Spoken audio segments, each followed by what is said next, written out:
Hi guys! Today we're going to continue our book Fenway and Hattie. We're going to be reading chapter 16. Let's see what happens. Whoa! I'm the one who lost the game. Why is Hattie upset? She holds me up at arm's length. She gazes at me intently, her eyebrows narrowed. Fenway! She yells louder and madder than ever. She keeps on yelling and yelling. She does not even sound like Hattie. She sounds like somebody I don't know. And she looks like somebody I don't know too. Her shoulders are tense and her hands are trembling. Her face is puffed and furious. Her eyebrows are pulling with wetness. Bad, bad dog, she cries, her breath becoming uneven. Her voice is a horrible mixture of fury and grief. Tears start spilling down her cheeks. Bad, bad dog, she wails between sobs. My ears are sagging, my eyes wincing. It hurts too much to look at her face. Even my fur is drooping with sadness. I try to shrink. I try to recoil, but she's holding me tight, and there's nowhere to hide. Bad, bad dog, she cries over and over like she's the one who's in pain. Why is this happening? Why is Hattie angry at me? We were playing chase, her favorite game. We were having fun. I even let her win. Hattie turns my face back towards her so I can't look away. She keeps saying those terrible words. Bad, bad dog, right into my eyes, like somehow I'm going to understand. I can't bear to watch, Goldie mutters. Or listen, says Patches. And I was beginning to think things couldn't get worse. The ladies were right. Hattie's changed. And now, on top of this horrible agony, I have to suffer humiliation too. All I want to do is run away. I try to wriggle out of Hattie's grip, but she only clutches me tighter. It's by definition the most awful day ever. I hang my head and whimper. When will it end? And just like that, Hattie sets me down. She flies up the porch steps, charges into the house, and slams the door. Angel gives a little cry of surprise, then bolts after her. I curl up in the grass, covering my eyes. If I could get any smaller, I'd actually disappear. My heart is aching for him, Goldie murmurs. I wish there was something we could do, Patches says. A bee buzzes overhead, happy as can be, like all that matters is the next flower. Please go away, I yelp. I must have been lying in the grass for a very long time, because the sun is dropping lower in the sky. Food Lady opens the door. Fenway, she calls like it's an ordinary supper time. Hey, maybe it is an ordinary supper time. Maybe whatever happened is over now. I trot inside and poke my head into the eating place. My supper dish is filled with food all right, but it's in the same spot as usual, on the wicked floor. And that's not the only bad news. Fetchman's at the table. But where is Hattie? Is she gone? I must find her. I blast around the corner and fly up the stairs. When I get to Hattie's room, I'm wildly out of breath and wildly relieved. Good news, she's in there. I want to dance around in celebration, but something horribly suspicious is going on. Hattie is opening drawers and packing things into a bag. I go to inspect them, but she grabs my collar. Stop it, she scolds, pulling me away. She grabs a rolled-up blanket from the closet. I chomp one end for a tug of war, but Hattie sneers. Stop it, she yells again. I slink back. Hattie's upset. And she's packing things. It can only mean one thing. She's leaving. She must be stopped. Food Lady and Fetchman are either unaware or not up to the task. As usual, the job falls to me. If only I knew what to do. Hattie grabs her cap and goes to toss it into the bag with her other stuff. But then she stops. She scowls and tosses it on the dresser instead. She looks around the room as if searching for other things to pack. I follow her gaze to the bed. Aha!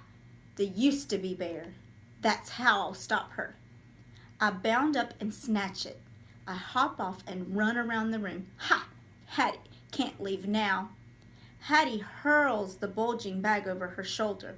She hugs the rolled-up blanket. I prance in front of her, waggling the used-to-be bear.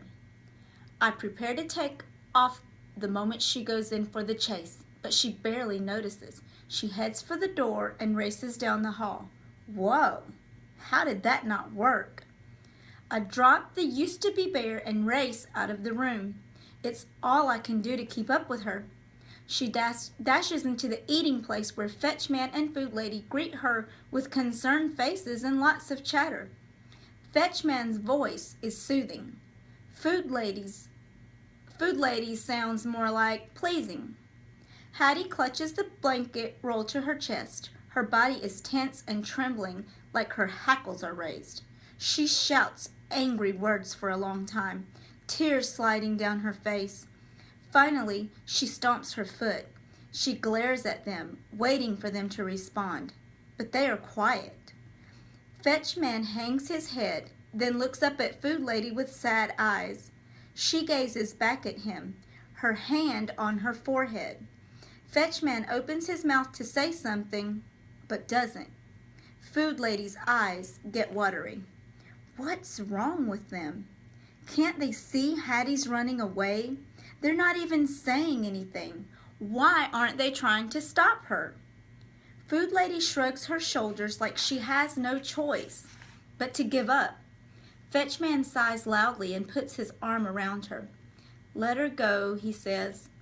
I have no idea what he just said, but they're not doing a thing. They're just letting her go. Hattie can't leave. I must find a way to stop her. Fetch Man speaks to Hattie in a warning voice. He goes to a cabinet and takes out a small light. Food Lady opens another cabinet and pulls out a bottle that I recognize right away. It makes an awful hissing sound and sprays a smelly, choky mist.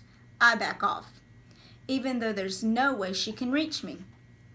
Hattie marches to the sliding door. Fetch Man and Food Lady follow with the small light and choky spray. Are they actually helping her leave? I have to do something. I can't let my short human run away. I'm running in circles, desperate for an idea, when I spot Hattie's roll-up blanket and her bulging bag, right in the middle of the wicked floor. How long before she realizes she's forgotten them and heads back? I could steal the blanket, the bag too. I could hide them where she'd never look. She wouldn't be able to leave. It's the greatest idea ever. But I have to hurry. She could be back any second. I'm about to race into the eating place when the flaw in my plan hits me like a door in my face. Her things are on the wicked floor. I faced this situation before and I did not win. But the stakes have never been higher. There must be a way. I dart back and forth in the hallway. How can I force the wicked floor to surrender Hattie's things? I'm exhausting myself from racing and pacing, but I'm a professional. It's my life's work to protect my humans from danger. I can't let a wicked floor keep me from doing my job. I swipe a paw across its evil surface. It's smooth and slick as ever, but a dog's gotta do what a dog's gotta do.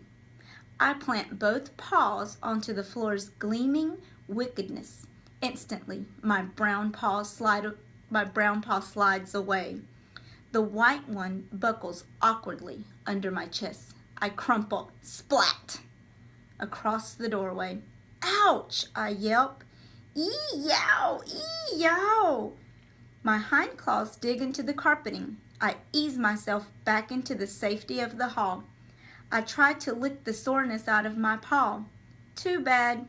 I can't lick away what's really hurting. Hattie's running away without me. I stop mid-lick to growl at the wicked floor. I'll get you, I bark, somehow. Hattie burst back into the eating place as determined as ever. Although judging by the nauseating smell, she lost a battle with the choky spray. She rushes over and collects her bag and rolled up blanket. She turns and heads out. I hear the back door slide open. She does not say goodbye. She does not even look back. I race around the corner to the door and peer through the screen. Hattie climbs up the giant tree, and then she's gone. I can't wait to see what happens in the next chapter. Thanks, guys.